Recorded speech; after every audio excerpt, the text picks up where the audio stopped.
नमस्कार दोस्तों, स्वागत है आपका हमारे YouTube चैनल जीएस बाय आकाश में। दोस्तों, यदि आप कंपटीशन परीक्षा की तैयारी कर रहे हैं तो ये वीडियो जीएस की दृष्टि से आपके लिए बहुत ही ज़्यादा इम्पॉर्टेंट है। और यदि आप खासकर एसएससी जीडी की तैयारी कर रहे हैं तो ये वीडियो आपके लिए बहुत ही ज़्यादा इम्पॉर्टेंट है, बहुत ही महत्वपूर्ण है। तो देखिए, सबसे पहले हमारा पहला प्रश्न है, कह रहा है कि भारत में सर्वाधिक लोगों द्वारा कौन सी भाषा बोली जाती है।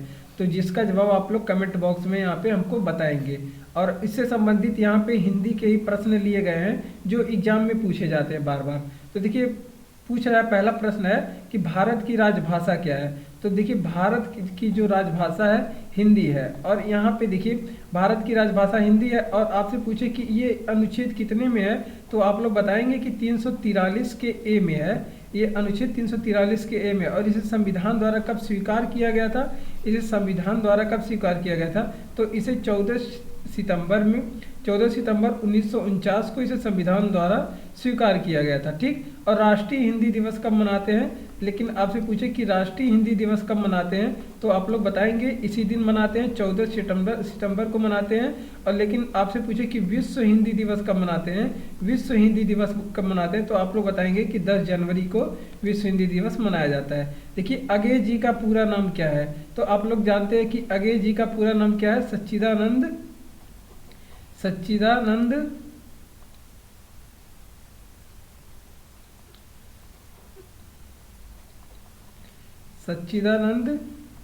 हीरानंद वात्स्यायन अगेय है इनका पूरा नाम।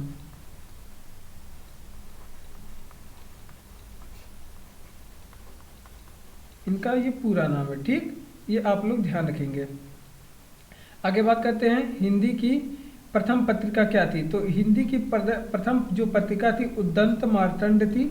हिंदी की प्रथम पत्रिका क्या थी? उद्दंत मार्तंड थी, जो कि पंडित जुगल किशोर जो शुक्ल थे, पंडित जुगल किशोर जो शुक्ल थे, उनकी ये पत्रिका थी। पंडित जुगल किशोर शुक्ल की ये पत्रिका थी। ठीक, तो इसे भी आप लोग ध्यान रखेंगे। उर्वशी के लेखक कौन है? रामधारी सिंह दिनकर हैं। उर्वशी के लेखक रामधारी सिंह दिनकर हैं। ये भी आप लोग ध्यान रखेंगे कि रामधारी सिंह दिनकर उर्वशी के जो लेखक हैं वो हैं। ठीक, आगे बात कर रहे हैं, पहला राष्ट्रीय हिंदी संग्रहालय कहाँ है? पहला राष्ट्रीय जो हिंदी संग्रहालय वो कहाँ पे है? आगरा में है पहला राष्ट्रीय हिंदी संग्रहालय।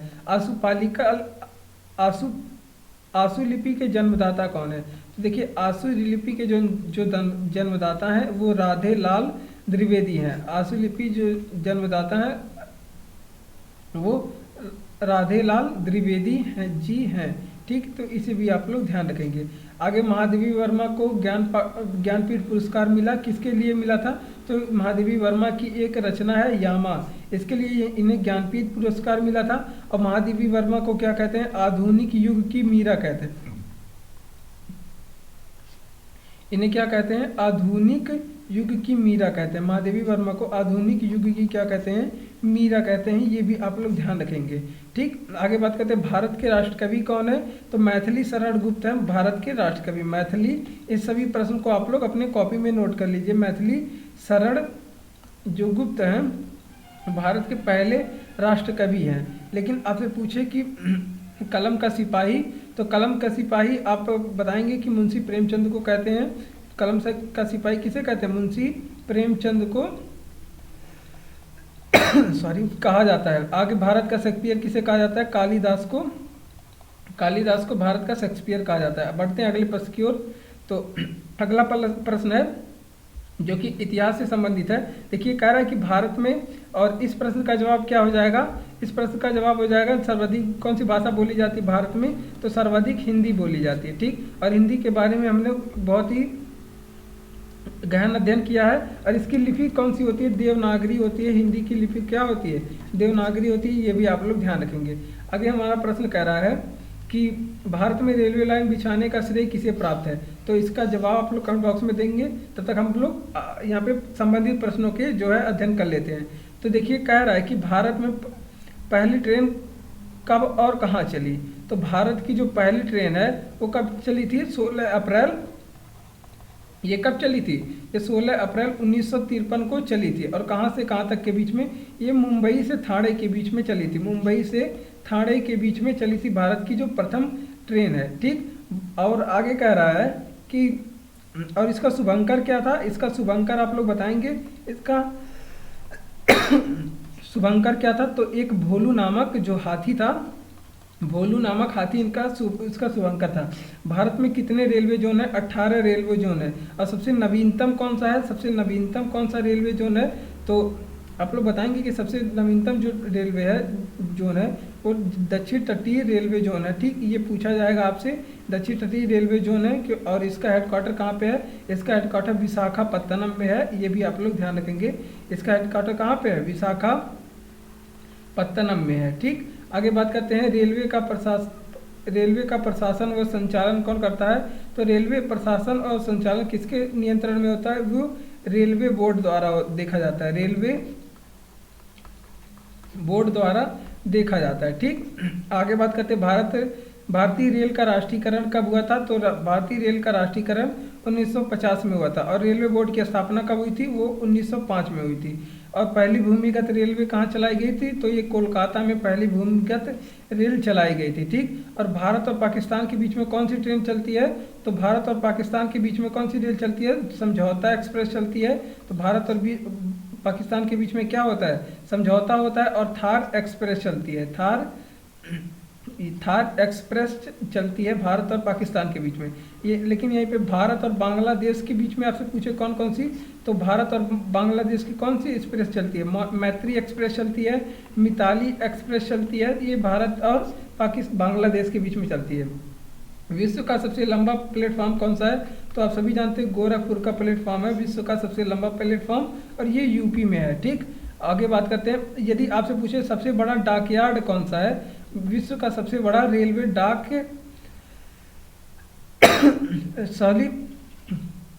विश्व का सबसे बड़ा रेलवे यार्ड कौन सा है? रेलवे यार्ड कौन सा है? तो आप लोग बताएंगे कि मुगल सराय जो रेलवे यार्ड है,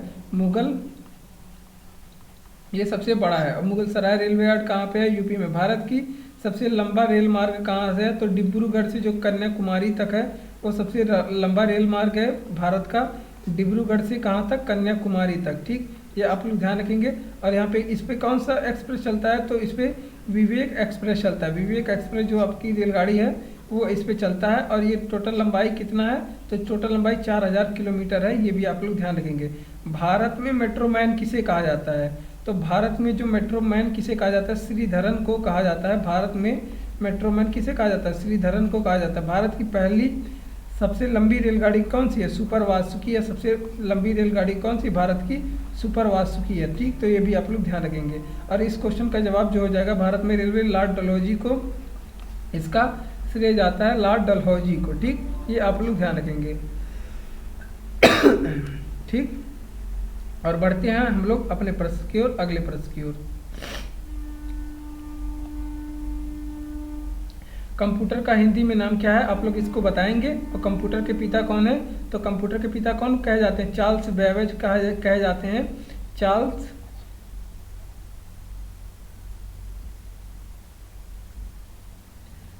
बेबेज कहे जाते हैं कंप्यूटर के जनक या पिता। विश्व का प्रथम कंप्यूटर कौन था? तो एनियन था। विश्व का प्रथम कंप्यूटर एनियक था। आगे बात करें, भारत का पहला कंप्यूटर क्या था? तो सिद्धार्थ था। भारत का पहला कंप्यूटर क्या था? सिद्धार्थ था। आगे बात करते हैं, भारत का पहला सुपर कंप्यूटर क्या था? तो जब कंप्यूटर पूछेगा पहला तो आप बताएंगे सिद्धार्थ, लेकिन जब सुपर कंप्यूटर पूछेगा तो आप लोग बताएंगे क्या? सुपर कंप्यूटर पहला परम 8000 था। और इसका निर्माता किसने किया? कौन किए थे? तो विजय भटकर किए थे। इसका निर्माण कौन किए थे? विजय भटकर किए थे। और इंटीग्रेटेड सर्किट जिसे आईसी चिप कहा जाता है, जो आपके फ़ोन में मेमोरी कार्ड लगा होता है, वो किसका बना होता है? वो सिलिकॉन का बना होता है। ठीक, वो किसका बना होता है? वो सिलिकॉन का बना होता है। और इसके खोज कौन करते हैं? इसके जो जनक कौन कहे जाते हैं? वो जैक एस किलाबी इसके जनक कहे जाते हैं। जैक एस किलाबी इसके जनक कहे जाते हैं। ठीक, ये भी आप लोग ध्यान रखेंगे। और ये सिलिकॉन का बना। भारत का सिलिकॉन वैली किसे कहते हैं? बेंगलुरु को कहते हैं भारत का सिलिकॉन वैली। और इसरो का हेडक्वार्टर कहाँ पे है? इसरो का हेडक्वार्टर भी बेंगलुरु में है। और सीपीयू का पूरा नाम क्या है? तो सेंट्रल प्रोसेसिंग यूनिट सीपीयू का पूरा नाम है सेंट्रल प्रोसेसिंग यूनिट, ये सीपीयू का पूरा नाम है। ठीक, ये आप लोग ध्यान रखेंगे। आगे बात करते हैं यहाँ पे परम पदम क्या है। तो ये एक सुपर कंप्यूटर है, सुपर कंप्यूटर है परम पदम। लगभग क्या है, ये कंप्यूटर का क्या है, वायरस है लगभग। और माइक्रोसॉफ्ट के मालिक कौन है, आप सभी जानते हैं, बिल गेट्स हैं माइक्रोसॉफ्ट के मालिक। ठीक, बिल गेट्स माइक्रोसॉफ्ट के मालिक हैं। ठीक, और कंप्यूटर साक्षरता दिवस कब मनाया जाता है, ये आप लोग बताएंगे। कंप्यूटर साक्षरता दिवस कब मनाया जाता है, तो ये 2 दिसंबर को मनाया जाता है। और बात करते हैं कंप्यूटर का हिंदी में नाम क्या है, तो आप लोग बताएंगे किसे अभिकलित्र अथवा संगणक कहते हैं। ठीक, ये भी आप लोग ध्यान रखेंगे। अभिकलित्र या फिर क्या कहते हैं, संगणक कहते हैं कंप्यूटर का हिंदी में नाम। आगे बताएंगे महाकुंभ मेला कितने वर्ष में लगता है, ये आप लोग कमेंट बॉक्स में करके बताएंगे। और यहाँ पे देखिए इतिहास से इंपॉर्टेंट प्रश्न जितने भी हो सकते हैं हम लोग यहाँ से लिए गए हैं। ठीक, और वेदों की संख्या कितनी है, 4 वेद है। कौन कौन से वेद है, ऋग्वेद है और फिर यजुर्वेद है, ऋग्वेद है, यजुर्वेद है और फिर अथर्ववेद है और सामवेद है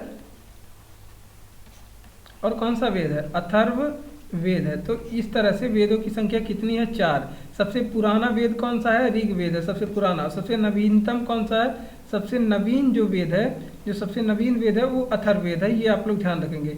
इस्लाम धर्म के प्रचारक कौन थे, प्रवर्तक कौन थे, तो हजरत मोहम्मद थे। इस्लाम धर्म के प्रवर्तक हजरत मोहम्मद साहब थे। और जो इस्लाम धर्म का जो पवित्र शहर है वो कौन सा है, इस्लाम धर्म का जो पवित्र शहर है वो क्या है, मक्का मदीना है। इस्लाम धर्म का पवित्र शहर मक्का मदीना है। ठीक, आगे बात करते हैं। और इसका उपदेश क्या था, खुदा एक है। जैन धर्म के 24वें तीर्थंकर कौन है, तो महावीर स्वामी थे जैन धर्म के 24वें तीर्थंकर। लेकिन 23वें तीर्थंकर आपसे पूछे कौन थे, तो आप लोग बताएंगे पार्श्वनाथ 23वें तीर्थंकर है। और प्रथम तीर्थंकर कौन है जैन धर्म के, या फिर आपसे पूछे संस्थापक कौन है जैन धर्म के, तो आप लोग क्या नाम बताएंगे, तो आप लोग बताएंगे कि ऋषभदेव है वो जैन धर्म के संस्थापक। और फिर प्रथम तीर्थंकर भी कौन है, ऋषभदेव है।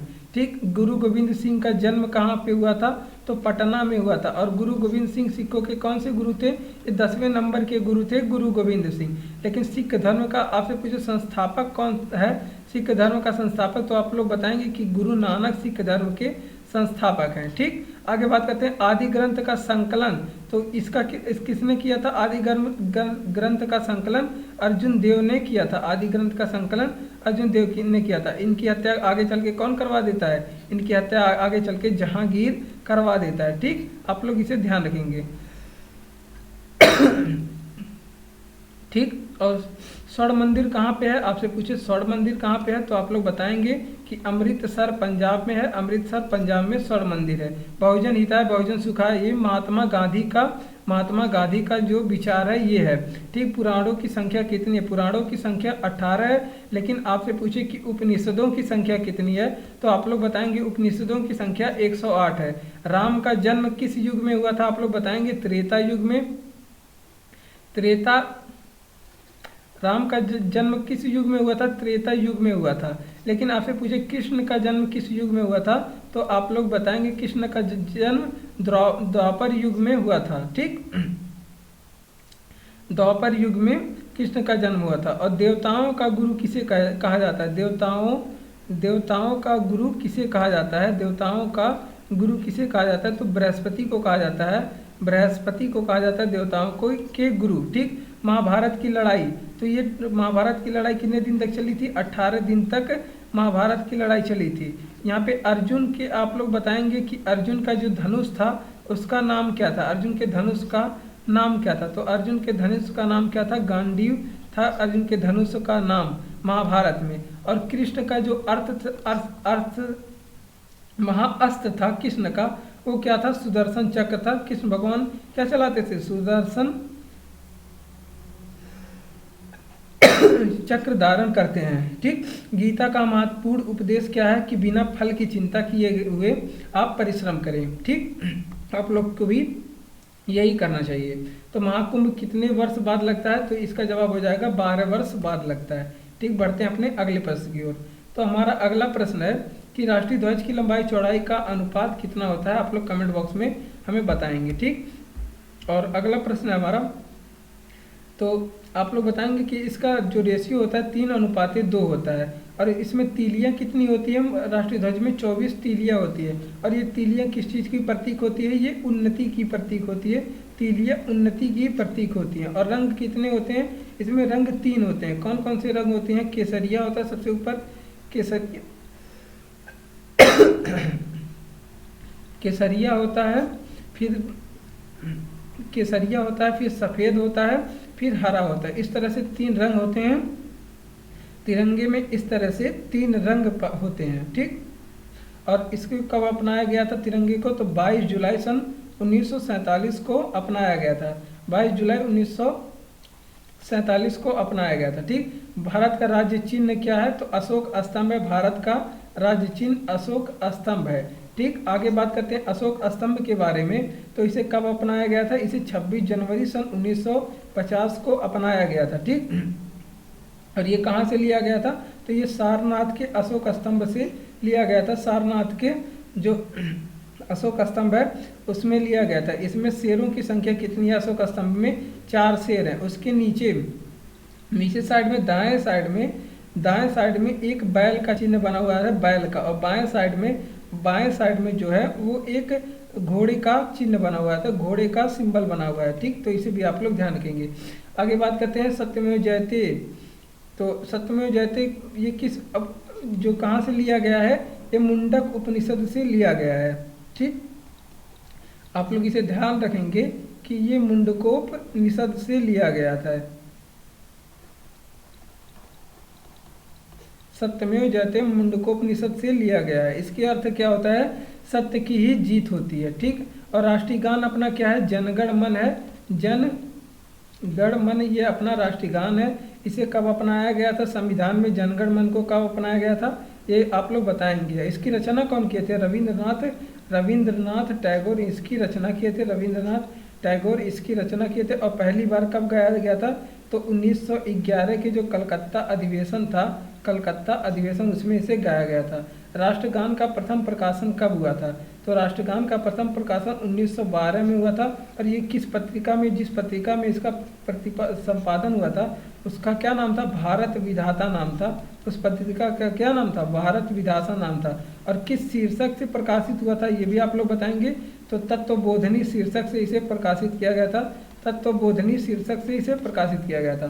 ठीक, राष्ट्रीय गान अंगीकृत कब किया गया था, भारत का राष्ट्रीय गान, जो राष्ट्रीय गान पूछे अंगीकृत कब किया गया था, तो राष्ट्रीय गान और राष्ट्रीय गीत दोनों 24 जनवरी सन 1950 को ही अंगीकृत किए गए थे। और राष्ट्रीय गीत के बारे में बात करें तो ये भी 24 जनवरी 1950 को ही अंगीकृत किया गया था। और राष्ट्रीय गीत अपना क्या है, वंदे मातरम है। यहाँ पे लिख देते हैं वंदे मातरम है अपना राष्ट्रीय गीत, वंदे मातरम है।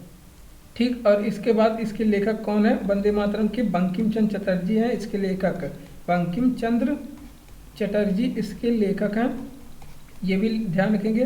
और ये कहाँ से लिया गया है, आनंद मठ से लिया गया है। आनंद मठ से लिया गया है। ठीक, ऐसे कब गाया गया था, पहली बार 1896 के कलकत्ता अधिवेशन में गाया गया था। राष्ट्रीय गीत अंगीकृत कब हुआ, तो ये 24 जनवरी 1950 को इसे अंगीकृत किया गया था। ठीक, बात करते हैं इसका अंग्रेजी में अनुवाद किसने किया था, अंग्रेजी में अनुवाद राष्ट्रीय गीत का किसने किया था, तो आप लोग बताएंगे कि श्री अरविंदो ने इसे इंग्लिश में अनुवाद किया था। ठीक, बात करते हैं राष्ट्रीय कैलेंडर की। तो राष्ट्रीय कैलेंडर की बात करें तो ये किस संवत पे आधारित है, शक संवत पे आधारित है। ये शक संवत पे आधारित है। ठीक, और इसका पहला महीना जो होता है वो पहला महीना चैत्र का होता है। और जो अंतिम महीना होता है भारतीय कैलेंडर का, अंतिम माह जो होता है वो किसका होता है, वो फाल्गुन का होता है। तो ये सारी चीज़ें आप लोग भी याद रखेंगे, फाल्गुन का महीना होता है। इसे कब अपनाया गया था, सबसे बाद में 22 मार्च 1957 को इसे अपनाया गया था। ठीक, ये सारी चीज़ें आप लोग याद रखेंगे। अगला प्रश्न है जो जियोग्राफी से है। तो अगला प्रश्न है कि उत्तरी गोलार्ध और दक्षिणी गोलार्ध में दिन और रात कब बराबर होते हैं। तो जब सूर्य आपके भूमध्य रेखा पे होता है, तब उत्तरी गोलार्ध और दक्षिणी गोलार्ध में दिन की जो संख्या है, अवधि है, वो बराबर होती है, रात की भी अवधि बराबर होती है।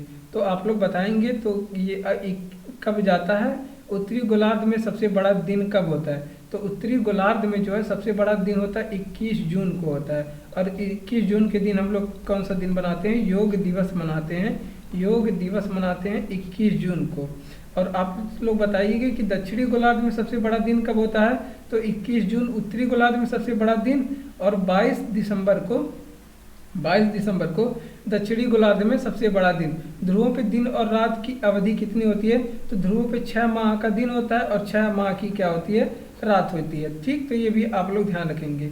जो बात करें चंद्रमा, सूर्य और पृथ्वी के बीच में जब आ जाता है तब कौन सा ग्रहण लगता है? तो सूर्य ग्रहण लगता है जब चंद्रमा, सूर्य और पृथ्वी के बीच में आती है। अंतर्राष्ट्रीय तिथि रेखा, तो 180 डिग्री जो आपका 180 डिग्री जो देशांतर है उसे अंतर्राष्ट्रीय तिथि रेखा कहते हैं। और 0 डिग्री जो देशांतर है उसे क्या कहते हैं? 0 डिग्री देशांतर को क्या कहते हैं? अंतर्राष्ट्रीय GMT ग्रीनविच मीन टाइम या अंतर्राष्ट्रीय समय रेखा कहते हैं। अंतर्राष्ट्रीय समय रेखा कहते हैं ग्रीनविच मीन टाइम, जैसे प्रधान मध्याह्न रेखा भी कहते हैं, और या फिर इसे प्रधान यामोत्तर रेखा भी कहते हैं। और आगे बात करते हैं जोजिला दर्रा किस राज्य में है? तो यहाँ पे देखिए प्रश्न है कि जोजिला दर्रा किस राज्य में है? तो आप लोग बताएंगे कि जोजिला दर्रा जो वर्तमान समय में ये लद्दाख राज्य में है। ठीक, आप साइलेंट वैली बताएंगे कि किस राज्य में है। साइलेंट वैली भारत के किस राज्य में है? तो ये किस राज्य में? केरल में है साइलेंट वैली, क्योंकि ये सब एग्जाम में पूछे ही जाते हैं। और थार रेगिस्तान आप लोग बताएंगे कि थार रेगिस्तान भारत के किस राज्य में है? तो ये राजस्थान राज्य में है। लेकिन आपसे पूछे कि भारत का जो सबसे बड़ा राज्य क्या है? तो राजस्थान है भारत का सबसे बड़ा राज्य। ठीक, ये आप लोग ध्यान रखेंगे। भारत की सबसे लंबी तटीय सीमा रेखा वाला राज्य क्या है? तो गुजरात है भारत की तटीय सीमा वाला राज्य। लेकिन आपसे पूछे कि भारत किस देश से सबसे ज़्यादा सीमा लगाता है? भारत सबसे ज़्यादा सीमा किस देश से लगाता है? तो इसका जवाब क्या हो जाएगा? बांग्लादेश से भारत सबसे ज़्यादा सीमा साझा करता है। ठीक, बात करें भारत की खोज किसने किया था? तो वास्को डी गामा ने भारत की खोज किया था। वास्को डी गामा भारत का खोज किया था। और ये कब आया था? ये 1498 ईस्वी में ये भारत आया था। 1498 ईस्वी में वास्को डी गामा जो है भारत आया और भारत किसने खोज किया। ठीक, आगे बात करते हैं हम लोग।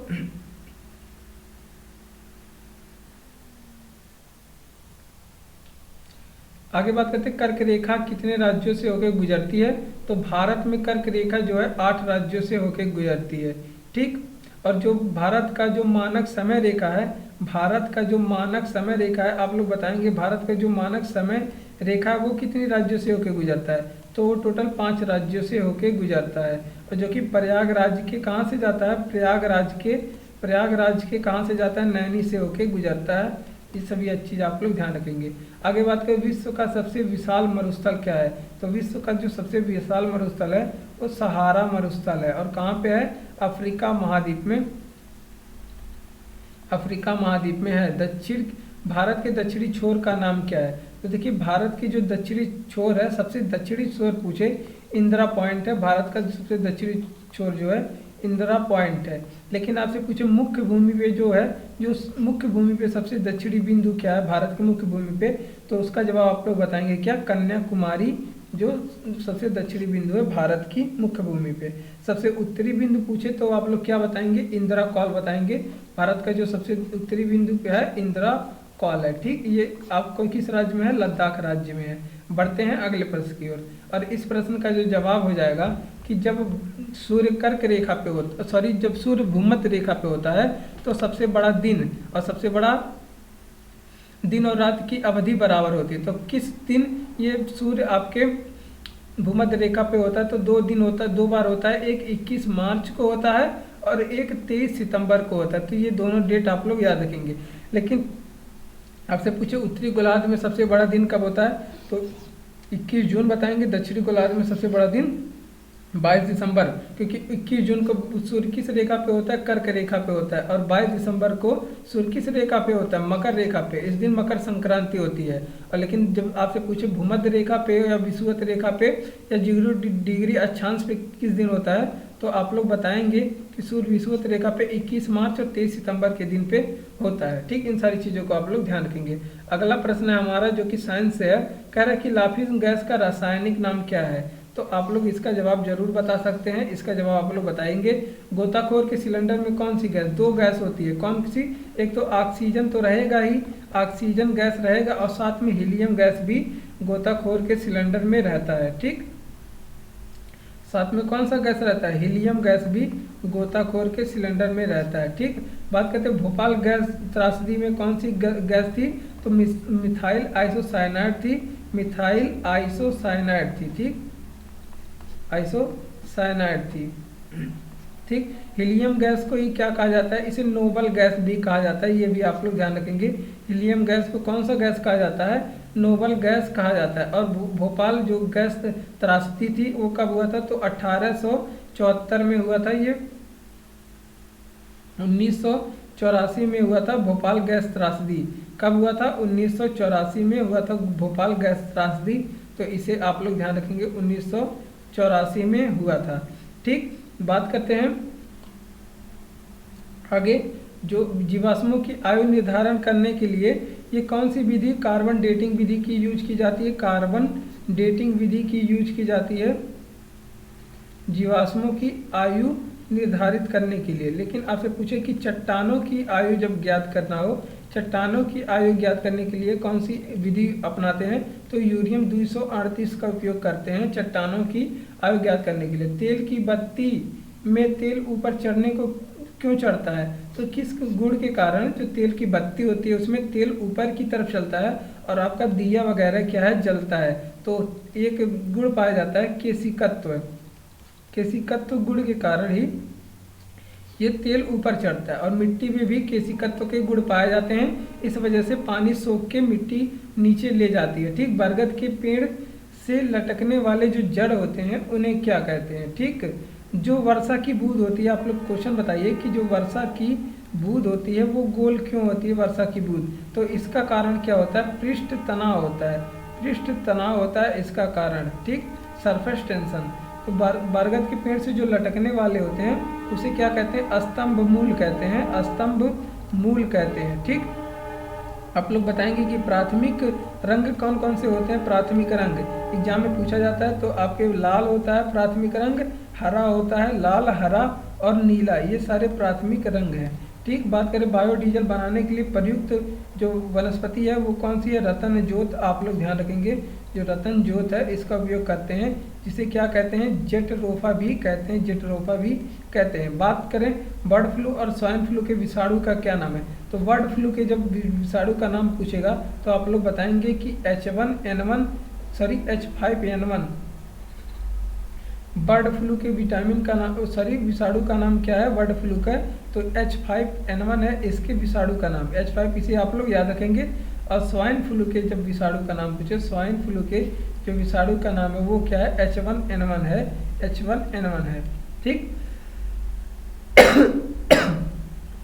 आगे बात करें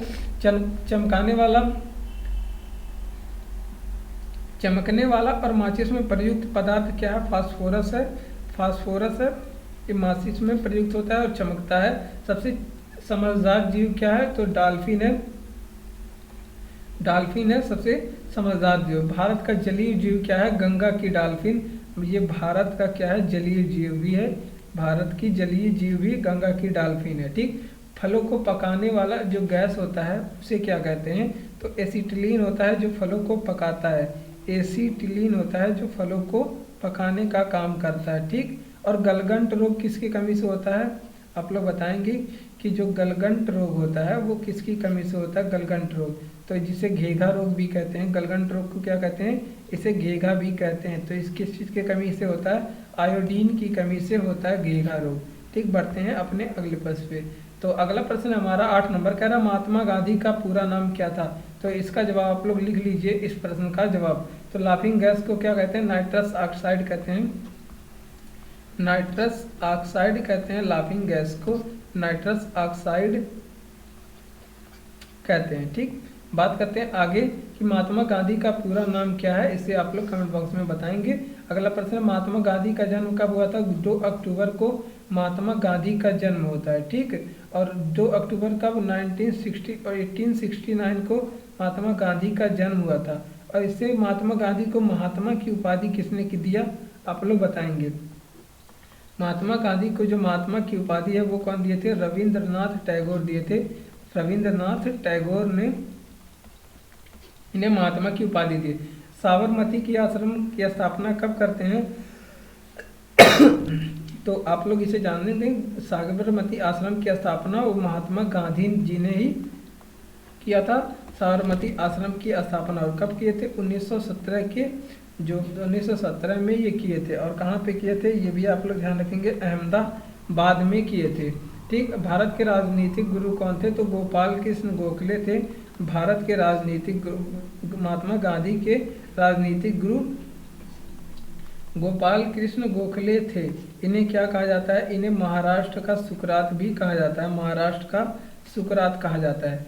गांधी जी दक्षिण अफ्रीका से कब लौटे? तो 9 जनवरी सन 1915 को गांधी जी दक्षिण अफ्रीका से लौटे। और 9 जनवरी के दिन ही क्या मनाया जाता है?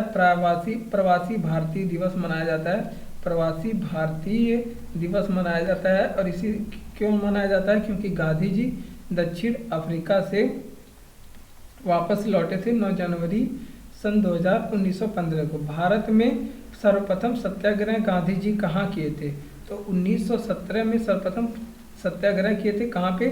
चंपारण में किए थे। और चंपारण के जिले में किस राज्य में है?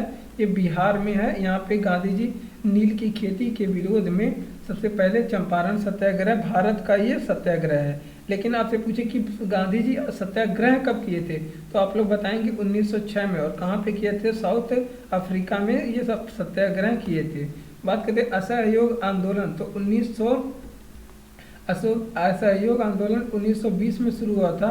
और इसे किसे किए शुरू किए थे? महात्मा गांधी जी ने शुरू किया था, ठीक। भारत छोड़ो आंदोलन कब का है? भारत छोड़ो आंदोलन, तो इसे भी कौन शुरू किया था? गांधी जी ने शुरू किया था। कब शुरू किया था? 9 अगस्त सन 1942 को गांधी जी ने इसे शुरू किया था। और इसी में गांधी जी कौन सा नारा लगाए थे? करो या मरो का नारा लगाए थे। करो या मरो का नारा लगाए थे, ठीक। बात करते हैं भारतीय राष्ट्रीय कांग्रेस के अध्यक्ष कब? 1924 की जो अध्यक्षता होती है, जो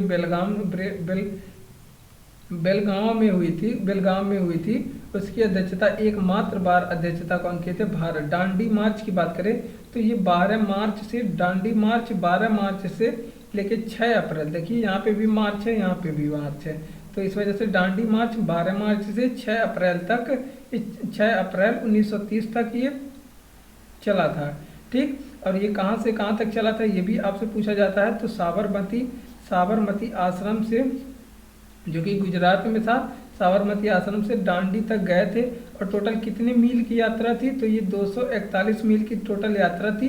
और इसमें 24 दिन पूरा करने में लगा था, 24 दिन लगे थे। और इनके महात्मा गांधी के कितने जो समर्थन थे, तो 79 समर्थन इनके साथ गए थे। और जो इनको अर्धनग्न फकीर किसने कहा था? तो विंस्टन चर्चिल इन्हें अर्धनग्न फकीर कह दिया था गांधी बाबा को। तो महात्मा गांधी को राष्ट्रपिता कौन किए थे? तो सुभाष चंद्र बोस किए थे महात्मा गांधी को राष्ट्रपिता। और अखिल भारतीय हरिजन संघ की जो स्थापना है महात्मा गांधी ने ही किया था, ठीक। ये आप लोग ध्यान रखेंगे। अगला प्रश्न हम लोग देखते हैं, बर्डमैन ऑफ इंडिया के नाम से कौन प्रसिद्ध है? तो यहाँ पे देखिए पिछले प्रश्न का जो जवाब हो जाएगा, महात्मा गांधी का जो पूरा नाम है मोहनदास करमचंद गांधी है, ठीक। ये जो मोहनदास करमचंद गांधी महात्मा गांधी का पूरा नाम है, ठीक। बढ़ते हैं अगले प्रश्न की ओर। तो अगला प्रश्न है हमारा 9वां नंबर का, बर्डमैन ऑफ इंडिया के नाम से कौन प्रसिद्ध है? तो बर्डमैन ऑफ इंडिया किसे कहते हैं? तो आप लोग इसे कमेंट बॉक्स में बताएंगे। बात करते हैं पक्षियों का पूर्वज माना जाता है किसे? सरीसृप को माना जाता है। सरीसृप को पक्षियों का पूर्वज माना जाता है। और ये कोयल कहाँ का राजकीय पक्षी है ये आप लोग बताएंगे। तो ये आप लोग जान जाइए कि कोयल कहाँ का, झारखंड का जो है वो राजकीय पक्षी है। कोयल झारखंड का राजकीय पक्षी है, ये आप लोग ध्यान रखेंगे। ऐसा कौन सा जानवर है जो घोंसले नहीं बनाते, तो उसका जवाब भी कोयल हो जाएगा। आगे हम लोग देखते हैं प्रकृति का हेलीकॉप्टर किसे कहते हैं। प्रकृति का हेलीकॉप्टर जो है वो हिमिंग बर्ड नामक पक्षी है, जो विश्व की सबसे छोटी पक्षी है, उसे कहते हैं। और पक्षियों का स्वर्ग किसे कहा जाता है, ये आप लोग बताएंगे कि पक्षियों का स्वर्ग किसे कहा जाता है। भारत में ऐसा कौन सा स्थान है जिसे पक्षियों का स्वर्ग कहा जाता है। तो भारत का एक द्वीप है अंडमान निकोबार, ठीक, जिसकी राजधानी पोर्ट ब्लेयर है। इसे पक्षियों का स्वर्ग कहा जाता है। और ब्लैक बर्ड कहा जाता है किसे, तो बुलबुल को कहा जाता है। बुलबुल नामक पक्षी को ब्लैक बर्ड कहा जाता है। पेंगुइन पक्षी का निवास स्थान कहाँ है, तो ये अंटार्कटिका में रहता है। अंटार्कटिका में रहता है पेंगुइन पक्षी, ठीक, ये दक्षिणी ध्रुव पे रहता है, ठीक, ये भी आप लोग ध्यान रखेंगे। और शांति का प्रतीक कौन सा पक्षी है, कबूतर है, शांति का प्रतीक है, ठीक। और हरे रंग के कबूतर कहाँ पे पाए जाते हैं, आपसे पूछे कि जो हरे रंग के कबूतर हैं वो कहाँ पे पाए जाते हैं, तो आप लोग जानते हैं कि राजस्थान में जो सरिस्का टाइगर रिजर्व, सरिस्का जो अभ्यारण्य है, जो राजस्थान का जो सरिस्का अभ्यारण्य है उसमें पाए जाते हैं, राजस्थान के सरिस्का अभ्यारण्य में। और परविहीन पक्षी किसे कहा जाता है, तो कीवी को कहा जाता है परविहीन पक्षी। और कीवी कहाँ का राष्ट्रीय पक्षी है, ये आप लोग जब बताएंगे किस देश का राष्ट्रीय पक्षी है, तो न्यूजीलैंड का राष्ट्रीय पक्षी है कौन, कीवी, ठीक, न्यूजीलैंड का राष्ट्रीय पक्षी है। सबसे छोटा पक्षी कौन है, तो हिमिंग बर्ड है। छोटा पक्षी सबसे छोटा हिमिंग बर्ड है, सबसे छोटा पक्षी। और इसका सबसे छोटा किस पक्षी के अंडे होते हैं, तो ये भी आप लोग ध्यान रखेंगे कि जो हिमिंग बर्ड है उसके सबसे छोटे अंडे होते हैं, ठीक। और सबसे बड़ा पक्षी आपसे पूछे कौन सा है, सबसे बड़ा पक्षी, यहाँ पे अब देख लेंगे सबसे बड़ा पक्षी कौन सा है, तो शुतुरमुर्ग है। तो शुतुरमुर्ग है सबसे बड़ा पक्षी। शुतुरमुर्ग है विश्व का सबसे बड़ा पक्षी। और ये सबसे तेज दौड़ने वाला पक्षी भी है, सबसे तेज दौड़ने वाला पक्षी भी है। और बात करते हैं सबसे बड़ा अंडा भी किसका है, शुतुरमुर्ग का सबसे बड़ा अंडा, ये 6 सेंटीमीटर और 6 सेंटीमीटर गुणे 5 सेंटीमीटर के जो है एरिया में रहता है। बात करते हैं कौन सा पक्षी घोंसले नहीं बनाते, तो कोयल ऐसा पक्षी है जो घोंसले नहीं बनाते हैं, ठीक। बात करते हैं पक्षियों का जो अध्ययन होता है वो किस में करते हैं, तो ऑर्निथोलॉजी में पक्षियों का अध्ययन किया जाता है। ऑर्निथोलॉजी में पक्षियों का अध्ययन करते हैं, ये आप इम्पॉर्टेंट है, आप लोग ध्यान रखेंगे। और बर्ड्स ऑफ इंडिया पुस्तक किसकी है, तो बर्ड्स जो ऑफ इंडिया जो पुस्तक है वो जॉर्डन की है, ये आप लोग ध्यान रखेंगे। ये तो आप लोग जानते होंगे कि जो भारत का राष्ट्रीय पक्षी है वो कौन सा है, क्या है, मोर है राष्ट्रीय पक्षी, सभी को पता है। तो नहीं उड़ने वाले पक्षी कौन है, तो परविहीन पक्षी एक तो हमने बताया कि कीवी है, यहाँ पे परविहीन पक्षी कौन है, कीवी है। और एक तो शुतुरमुर्ग है जो कि उड़ नहीं सकता, सबसे बड़ा पक्षी है लेकिन ये उड़ नहीं सकता, शुतुर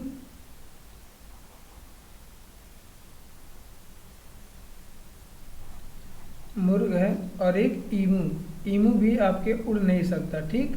बात करते हैं पक्षियों के कितने दिल होते हैं, पक्षियों के हृदय में कितने प्रकोष्ठ होते हैं, ये आप लोग बताएंगे। पक्षियों के हृदय में जो प्रकोष्ठ की संख्या है वो कितनी होती है, 4 प्रकोष्ठ होते हैं, ठीक। इतनी चीज़ आप लोग ध्यान रखेंगे। आगे बात करते हैं, यहाँ पे हिस्ट्री से संबंधित प्रश्न है और इम्पोर्टेंट प्रश्न है। और यहाँ पे देखिए पिछले प्रश्न का जो जवाब हो जाएगा कि जो पक्षियों के जो प्रसिद्ध जो इंडिया के बर्डमैन ऑफ इंडिया है वो डॉक्टर सलीम है, ये आप लोग ध्यान रखेंगे। डॉक्टर सलीम जो बर्डमैन ऑफ इंडिया, इनकी जन्मदिन होती है 12 नवंबर को। और इसी दिन हम लोग कौन सा मनाते हैं, राष्ट्रीय पक्षी दिवस मनाते हैं। राष्ट्रीय पक्षी दिवस मनाते हैं जो 12 नवंबर को इनकी जन्मदिन होती है, उसी दिन हम लोग राष्ट्रीय पक्षी दिवस मनाते हैं। और प्रसिद्ध भारतीय पक्षी वैज्ञानिक कौन है, डॉक्टर सलीम अली हैं। तो ये सारी चीज़ें आप लोग ध्यान रखेंगे। बात करते हैं विशाल अन्नागार कहाँ से खोजा गया था, इसके जवाब तो आप लोग कमेंट बॉक्स में हमें बताएंगे, ठीक। आगे हम लोग संबंधित प्रश्नों को कर लेते हैं। तो देखिए बात करते हैं विशाल अन्नागार स्नानागार कहाँ से खोजा गया था, तो या फिर आपसे पूछे अन्नागार कहाँ से खोजा गया था या फिर स्नानागार, तो इसका जवाब क्या हो जाएगा, मोहनजोदड़ो से मोहनजोदड़ो से खोजा गया। इसका भी जवाब क्या हो जाएगा, मोहनजोदड़ो से खोजा गया था।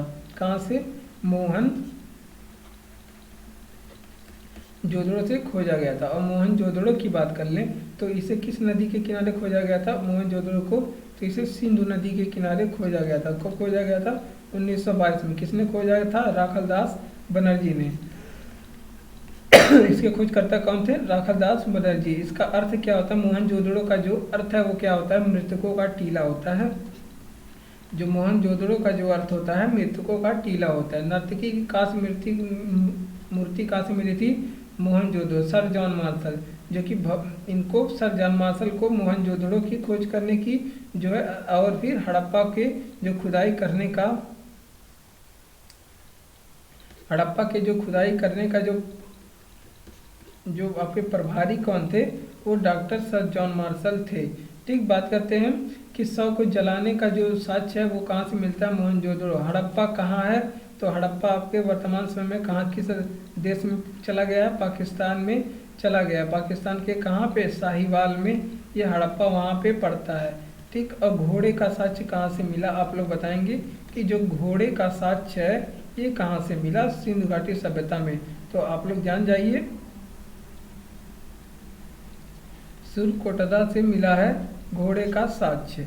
ठीक, बात करते हैं आपसे कि घोड़े का साक्ष्य कहाँ से मिला है, सुरकोटदा से मिला है। सुरकोटदा